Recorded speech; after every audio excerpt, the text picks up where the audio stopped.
Hello friends, நம்ம channel subscribers நிறைய பேர் ரொம்ப நாளாக, ரொம்ப மாதமாக, ரொம்ப வருஷமாக ரெவ் மேட்சிங்னா என்னன்னு வீடியோ போடுங்கன்னு கமெண்ட்ஸில் கேட்டுகிட்டே இருந்தாங்க. ஸோ இந்த வீடியோவில் ரெவ் மேட்சிங் எதுக்காக பண்ணணும், ரெவ் மேட்சிங்னா என்ன, ரெவ் மேட்சிங் எப்படி பண்ணுறது அப்படின்றத பற்றி தான் டீட்டெயிலாக பார்க்க போகிறோம். இந்த ஒரு வீடியோவை நீங்கள் பார்த்தாலே போதும், ரெவ் மேட்சிங்கை பற்றி ஒரு புரிதல் உங்களுக்கு கண்டிப்பாக கிடச்சிரும். ஸோ கடைசி வரைக்கும் ஸ்கிப் பண்ணாமல் பாருங்கள். ஃபர்ஸ்ட் ஆஃப் ஆல் எதுக்காக நாம் ரெவ் மேட்சிங் பண்ணுறோம் அப்படின்னா, இப்போ இந்த பைக்கில் நான் ஒரு 65 km/h ஸ்பீடில் 5th கியரில் போய்கிட்டு இருக்கேன். இப்போ நான் கிளச்சை பிடிச்சி ஒரு கியரை குறைச்ச உடனே பாருங்கள், ஒரு ஜர்க்கு ஒன்று வந்துச்சு. அந்த ஜர்க்கு ஏன் வருது அப்படின்னா, கிளச்சை பிடிச்சி கியரை குறைக்கிற அந்த சமயத்தில் வீலோட ஸ்பீடு எவ்வளோ இருந்துச்சோ, 65 இருந்துச்சா, ஆல்மோஸ்ட் நம்ம கியரை குறைச்சாலும் பார்த்தீங்கன்னா அந்த வீலோட ஸ்பீடு ஆல்மோஸ்ட் ஒரு 65 இல்லை 63 அந்த 65க்கு நியராக தான் இருக்கும். ஆனால் கிளச்சு பிடிச்சி கியரை குறைக்கிற அந்த சமயத்தில் இன்ஜினோட ஸ்பீடு பார்த்தீங்கன்னா வீலோட ஸ்பீடை விட கம்மியாயிரும். ஏன்னா கியரை குறைச்சிட்டோம், அட் த சேம் டைம் இன்ஜினுக்கு போகிற ஃபியூவல் சப்ளையும் நம்ம குறைச்சிட்டோம். ஸோ இதனால் வீலோட ஸ்பீடு அதிகமாக இருக்கும், இன்ஜினோட ஸ்பீடு கம்மியாக இருக்கும்.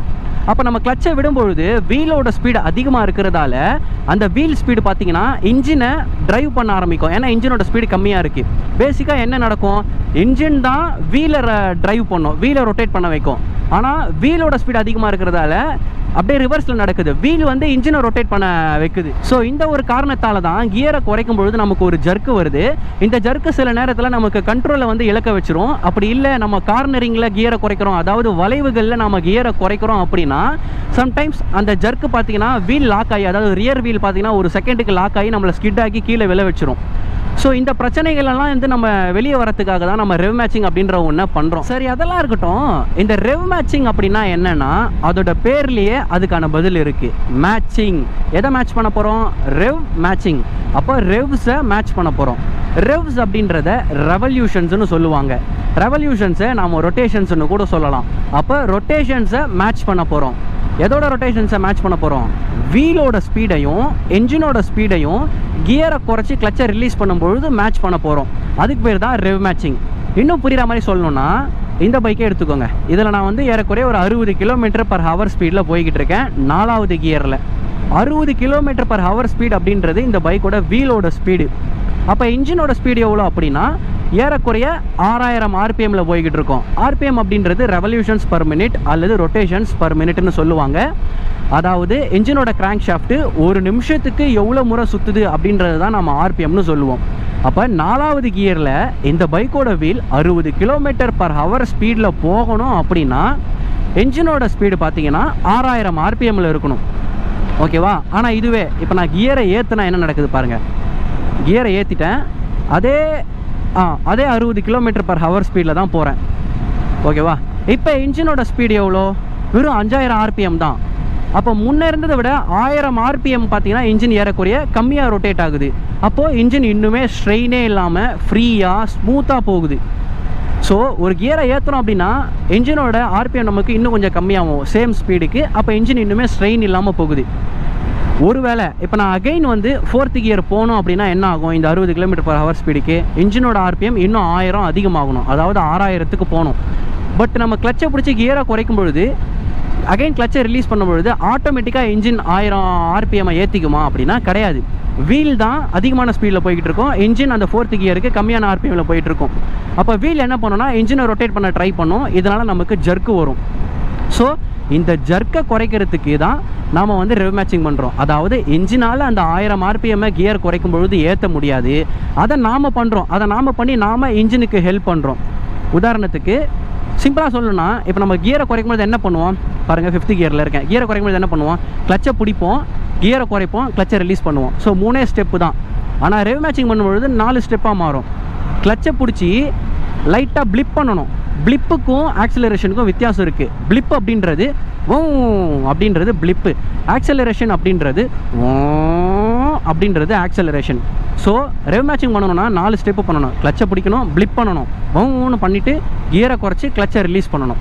ஸோ அந்த மாதிரி பிளிப் பண்ணும்பொழுது நம்ம வந்து இன்ஜினோட RPM ஒரு 1000 1500 இன்க்ரீஸ் பண்ணி விடணும். ஸோ இன்க்ரீஸ் பண்ணோம் அப்படின்னா அடுத்த கியருக்கு ஏற்ற மாதிரி இன்ஜினோட ஸ்பீடு அதிகமாயிரும். அப்புறமா நம்ம கியரை குறைச்சி கிளச்சை விட்டோம்னா வீலோட ஸ்பீடும் என்ஜினோட ஸ்பீடும் ஓரளவுக்கு ரஃபாக பார்த்தீங்கன்னா மேட்ச் ஆயிரும். இதனால் ஜர்க்கு பார்த்தீங்கன்னா நமக்கு பெருசாக இருக்காது. ஸோ பைக்கும் கண்ட்ரோல்டாக இருக்கும், இன்னும் கொஞ்சம் ஸ்மூத்தாக இருக்கும். பண்ணி கட்டுறேன் பாருங்கள். இப்போ நார்மலாக பண்ணுறேன் பாருங்கள். நார்மலாக 3 ஸ்டெப்பு தான். இருங்க, பின்னாடி வண்டி வருது. ஸோ இன்னும் கொஞ்சம் ஃபாஸ்ட்டாக போயிட்டு பண்ணுறேன். நார்மலாக நம்ம எப்படி கியரை குறைப்போம்? 3 ஸ்டெப்பு ஃபாலோ பண்ணுவோம். 1 கிளச்சை பிடிப்போம், 2வது கியரை குறைச்சி கிளச்சை விடுவோம். பார்த்தீங்களா, ஜர்க்கு வந்துச்சா? 3 ஸ்டெப்பு தான். ஆனால் நம்ம ரெவ் மேட்சிங் பண்ணும்போது 4 ஸ்டெப்புன்னு சொன்னோன்னா பண்ணி கட்டுறேன் பாருங்கள். ஓகே, இப்போ நான் கியரை குறைக்க போகிறேன். பார்த்தீங்களா, இந்த இடத்துல பிளிப் பண்ணி நான் கியரை குறைச்சேன்.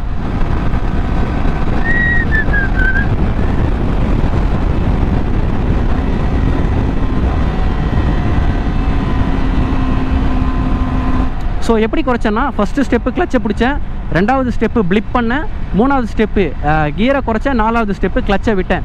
இது எல்லாமே நான் பொறுமையாக பண்ணலை, ஒரே செகண்ட் அந்த கியரை மாத்திர அந்த ஃப்ராக்ஷன் ஆஃப் செகண்டில் பண்ணேன். ஸோ அந்த மாதிரி பண்ணும்பொழுது இன்ஜினுக்கு நம்ம ஹெல்ப்பும் பண்ணுறோம், கியரையும் குறைக்கிறோம், 2 ஸ்பீடையும் மேட்ச் பண்ணுறோம். வீலோட ஸ்பீடையும் இன்ஜினோட ஸ்பீடையும் கியருக்கு ஏற்ற மாதிரி நம்ம கரெக்டாக மேட்சும் பண்ணுறோம். ஸோ இதுதான் ரெவ் மேட்சிங்.